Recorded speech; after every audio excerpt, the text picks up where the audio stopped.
Elephants, the largest land mammal on Earth. Big massive bodies, large ears, long trunks.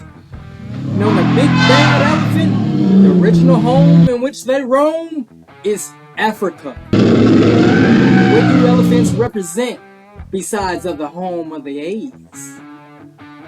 Elephants are revered symbols in many cultures. The big behemoth elephant represents strength, protection, wisdom, and good luck. Are elephants mean or is elephants nice? Elephants are usually peaceful animals. Female elephants may be aggressive when young calves are present. Elephants are known for their gentle nature.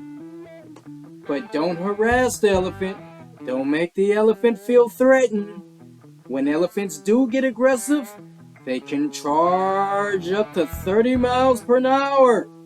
And elephants on average can weigh 8,000 pounds to 15,000 pounds.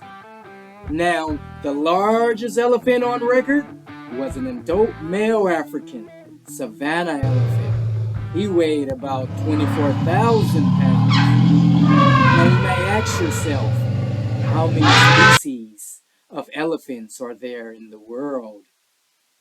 The answer is 3. The African savanna, the bush elephant, and the African forest elephant. Now there's over 1,500 people that have died from elephant attacks between 2019 and 2022 in the country of India, with most casualties in the state of Odisha.